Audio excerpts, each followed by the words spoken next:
Assalamualaikum warahmatullahi wabarakatuh. Kembali lagi bersama saya di sini.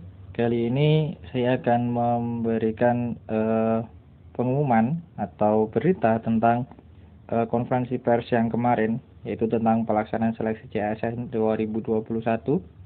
Apa saja beritanya? Mari kita simak. Nah, untuk berita yang pertama yaitu tentang jumlah peserta seleksi CASN tahun 2021. Nah, kemarin yang mengisi formulir, maksudnya yang mendaftar akun itu ada 4,5 juta, tapi yang submit itu hanya 4.034.366. Nah, itu sudah dengan P3K Guru.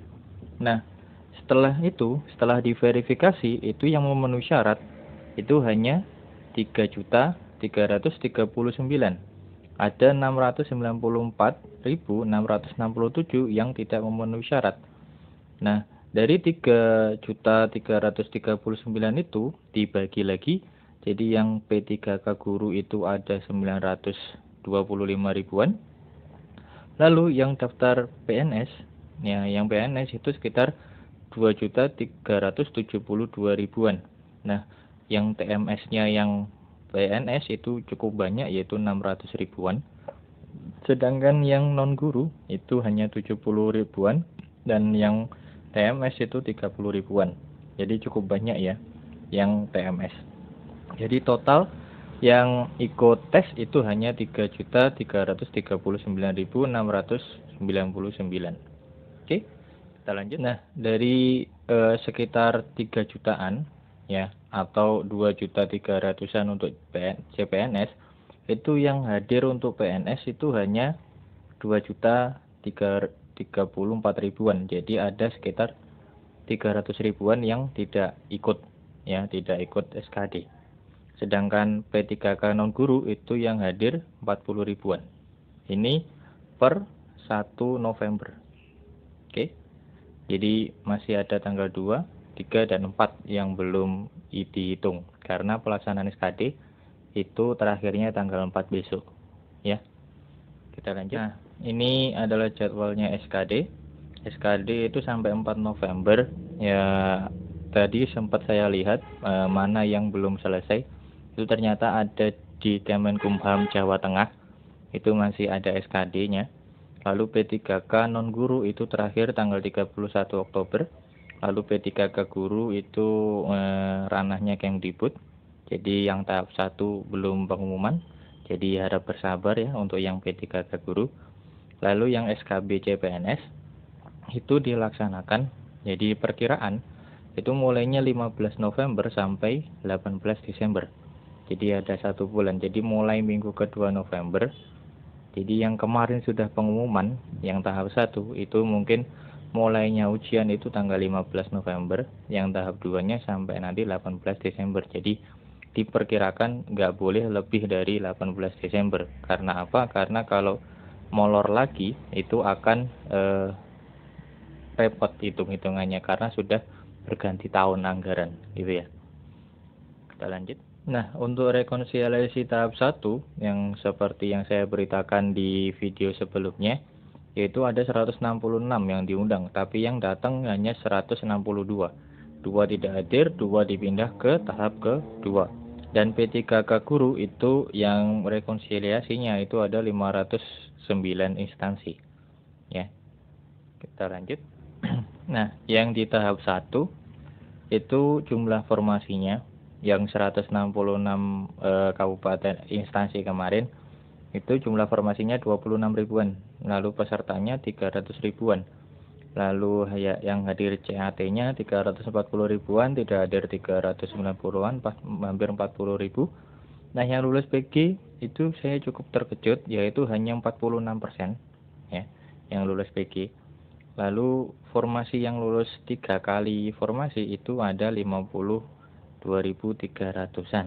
Jadi dari formasi sekian itu yang diambil 502.300. Jadi kemungkinan ada yang hanya sendirian karena tidak ada 3 kali lipatnya dari 26.000 ya. Lalu yang P3K guru itu P3K non guru itu jumlah formasinya 5 ribuan. Lalu jumlah pesertanya 8 ribuan, hadir 8 ribuan, tidak hadir 300. Lalu lulus PG-nya 40%. Lalu lulus formasinya itu 2088. Jadi ada yang formasi kosong ya kelihatannya. Karena yang lulus formasi itu nggak ada setengahnya dari ini. Karena yang lulus PG, berarti ini yang lulus PG kemungkinan besar langsung lulus formasi, gitu ya. Karena P3K non guru itu tidak ada SKB.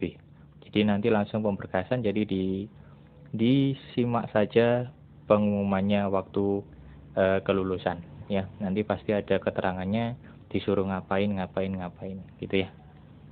Kita lanjut. Nah, ini yang tahap 2. Ini datanya per 1 November ya.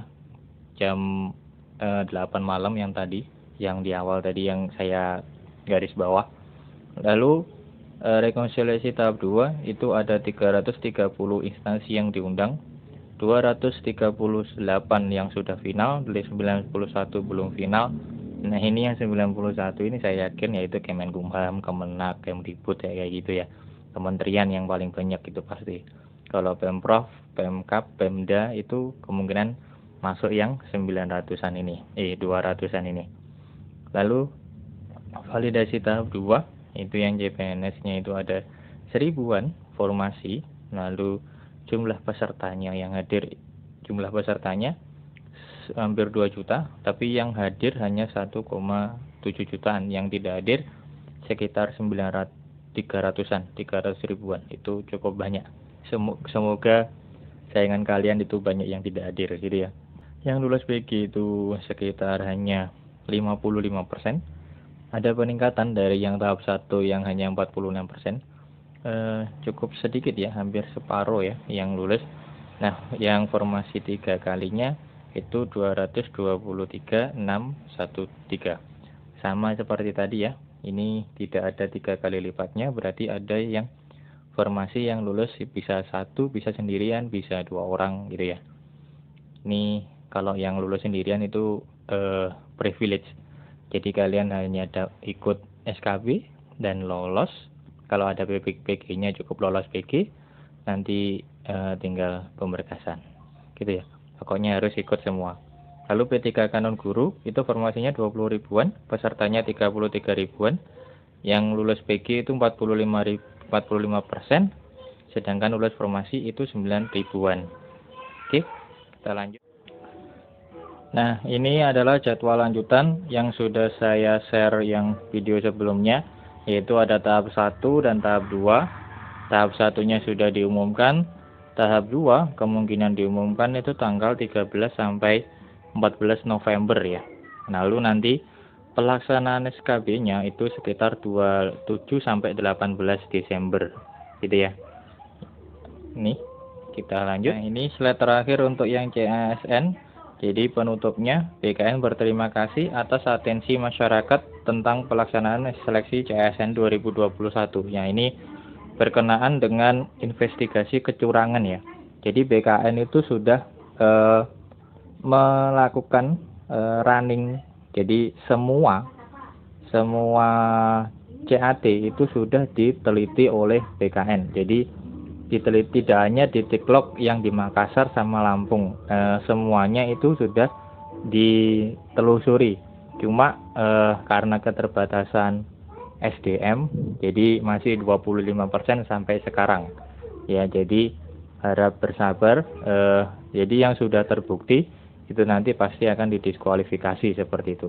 Untuk di blacklistnya seumur hidup atau tidak itu kemarin katanya Pak Harmen itu belum tentu, maksudnya belum ada regulasi yang mengatur itu. Yang ada regulasinya sekarang itu kalau sudah lolos SKB, sudah lulus tapi dia tidak ikut pemberkasan, jadi mengundurkan diri. Nah, itu nanti di blacklistnya 1 periode CASN. Jadi CASN tahun berikutnya tidak bisa ikut karena NIK-nya diblokir seperti itu.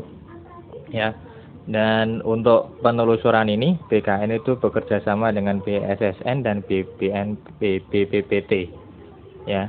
Jadi semoga semua yang curang-curang bisa tercover, bisa deteksi dan bisa diberikan hukuman yang setimpal karena sudah tidak jujur dan membocorkan rahasia negara, yaitu kalau membocorkan soal-soal kan membocorkan rahasia negara seperti itu. Ya, kita cukup akhiri sampai di sini pemberitahuan kali ini. Ada kurang lebihnya mohon maaf. Assalamualaikum warahmatullahi wabarakatuh.